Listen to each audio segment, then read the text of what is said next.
நான் உங்களுக்கு சாம். இப்ப பாருங்க, ஐயா கிட்ட ஒரு இனிமையான தமிழ் சொற்களும் வார்த்தைகளும் கேட்க போறோம். ரொம்ப உபயோகமான அவரை சந்திப்போம். சொல்லுங்க ஐயா.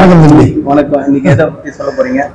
தமிழ் மூதாட்டி அவையோட ஒரு பாடல் வந்து எனக்கு ரொம்ப பிடிக்கும். இந்த பாடல்ல வந்து என்ன சொல்றாங்கன்னா, யார் யாரை எங்கெங்கே புகழ வேண்டும், எங்கெங்கே போற்ற வேண்டும் அப்படின்னு எடுத்துக்கலாம் அப்படின்னு சொல்றா. இதுல அவ்வைன்னு சொன்னாலே ரெண்டு பொருள் உண்டு. அவ்வை என்றால் கிழவின்னு ஒரு அர்த்தம் உண்டு.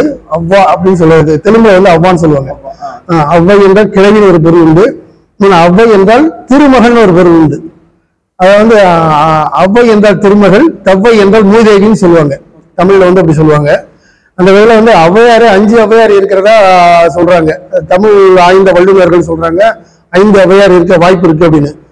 திருவள்ளுவர் காலத்துல இருந்த ஔவையாரு, அதியமான் காலத்துல இருந்த ஔவையாரு, இன்னொரு ஔவையார் இருக்கு எப்படி சொல்றாங்கன்னா, இடைக்காலத்துல ஒரு ஔவையார் ஒண்ணு சொல்றாங்க. ஏன்னா கானகத்தை மயிலாட கண்டிருந்த வான்கோழி தானும் அதுவாக பாவித்து தன் பொல்லா சிறகை விரித்து ஆடிச்சுன்னு சொல்லி ஒரு பாடல் உண்டு. இது ஔவையார் பாடல்னு சொல்லும் போது, இந்த வான்கோழிங்கிறது எப்போ வருதுன்னா, போர்த்துகீசியர்கள் இந்தியாவுக்கு வந்ததுக்கு அப்புறம் தான் வரும் ஒரு தகவல் ஒண்ணு உண்டு. அப்படி இருப்ப அந்த காலகட்டத்தில் ஒரு ஔவையார் வாழ்ந்திருக்கலாம் அப்படிங்கிறது ஒரு கருத்து நிலவுது. இந்த வகையில தமிழ் மூதாட்டி ஔவையோட பாடல் என்ன சொல்றான்னா, நேசனை காணாவிடத்து நெஞ்சாரவை துதித்தல், ஆசானை இவ்விடத்தும் அப்படியே, வாச மனையாளை பஞ்சனையில், மைந்தர் தம்மை நெஞ்சில், வினையாளை வேலையின் முடிவில். ஏதாவது வழங்குச்சா? இப்போ வழங்கும். நேசன் நீ என்னோட நண்பன், நீ இல்லாத போது உன்னுடைய நல்ல குணங்களை பற்றி வெளியில வந்து மற்ற நண்பர்கள்ட்ட தான் பெருமையா சொல்லணும். நேசனை காணாவிடத்து நெஞ்சாரவை துதித்தல், ஆசானை எவ்விடத்தும் அப்படியே.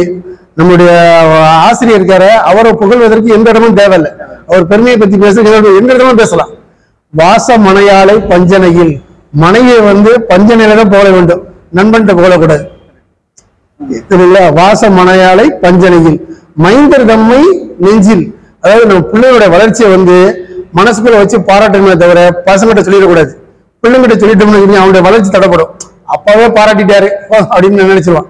அதே மாதிரி வினையாளை வேலையின் முடிவில், நமக்கு கீழே வேலை செய்யறவனை அவன் வேலை செஞ்சு முடிச்சதுக்கு அப்புறம் தான் அவனை பாராட்டணும். பரவாயில்ல, நல்லா தட்டி கொடுக்கணும், பரவாயில்ல நல்ல வேலை செஞ்சிருக்குப்பா, அருமையா இருக்குப்பா அப்படி சொல்லணும். இதை நான் வேலை செஞ்சிருக்க நடுவில் சொல்லிட்டோம்னா முதலாளியே பாராட்டிட்டாரு, இனிமன போது அப்படின்னு விட்டுருவான். அதை வந்து அதனால யார் யாரை எங்கெங்க பாராட்டணும்னு சொல்லி தமிழ் மூதாட்டி அவை சொல்றான். நேசரை காணாவிடத்து நெஞ்சாரவை துதித்தல், ஆசானை இவ்விடத்தும் அப்படியே, வாசமனையாளை பஞ்சனையில், மைந்தர் தம்மை நெஞ்சில், வினையாளை வேலையின் முடிவில் அப்படின்ற தமிழ் மூதாட்டி. இதே மாதிரி அழகு பற்றி அவை ஒரு பாடலை சொல்லுவா. அது அழகு எது அழகு அப்படின்னு படிப்படியா கொண்டு போவா. முதல்ல ஒரு அழகு சொல்லுவா, அடுத்து ஒரு அழகு சொல்லுவா, அடுத்து ஒரு அழகு. இப்ப எந்த அழகு வந்து சிறப்பு அப்படின்னு சொல்லி அவை ஒரு பாடம் சொல்லியிருப்பா.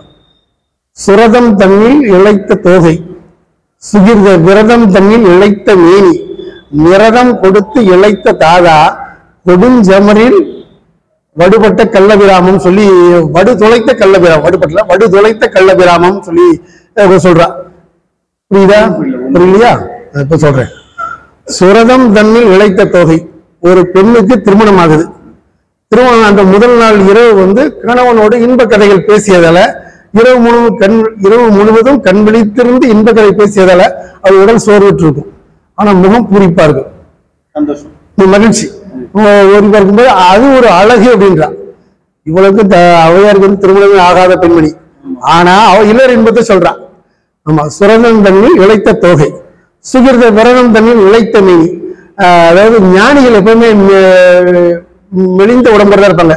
இந்த ரமண மகரிஷி, அப்புறம் காஞ்சி பெரியவா, இந்த மாதிரி ஞானிகள் எல்லாம் பாத்தீங்கன்னா அவங்க வந்து இப்படி குண்டாலா இருக்க மாட்டாங்க, அவங்க ஒல்லியதான் இருப்பாங்க.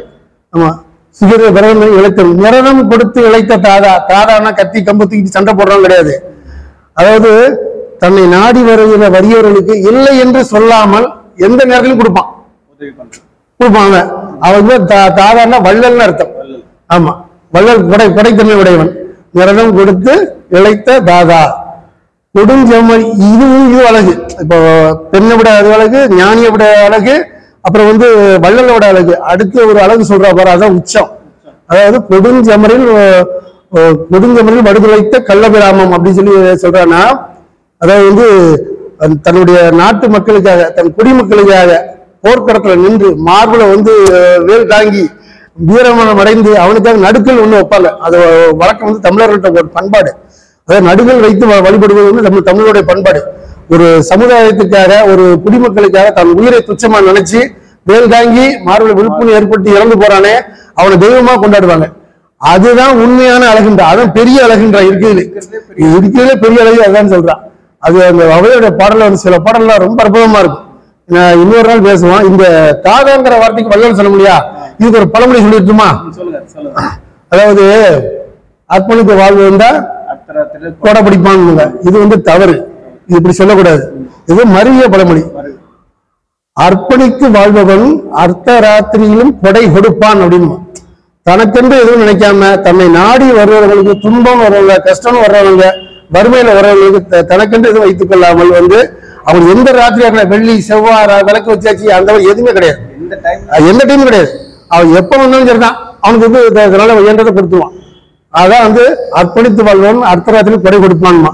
இன்னொரு பழமொழி உண்டு, கார்த்திகைக்கு பின்பு மழையும் இல்லை, கர்ணனுக்கு பின்பு கொடையும் இல்லை அப்படின்னு. ஆமா, கார்த்திகைக்கு பின்பு மழை கிடையாது, கர்ணனுக்கு பின்பு கொடை கிடையாது. கொடை என்றால் வள்ளல் அப்படின்னு சொல்லி ஒரு வழக்கு சொல் ஒன்று நம்ம தமிழகத்துல உண்டு. ஆமா, இது மாதிரி நிறைய விஷயங்கள்லாம் இருக்கு. இன்றைக்கு இது போதும், மீண்டும் சந்திப்போம். அமுதா இருந்தாலும் அளவோடு பருகினால்தான் அதுவும் நல்லது. அதனால அதுவும் நாளைக்கு பார்ப்போம். நன்றி நன்றி நன்றி.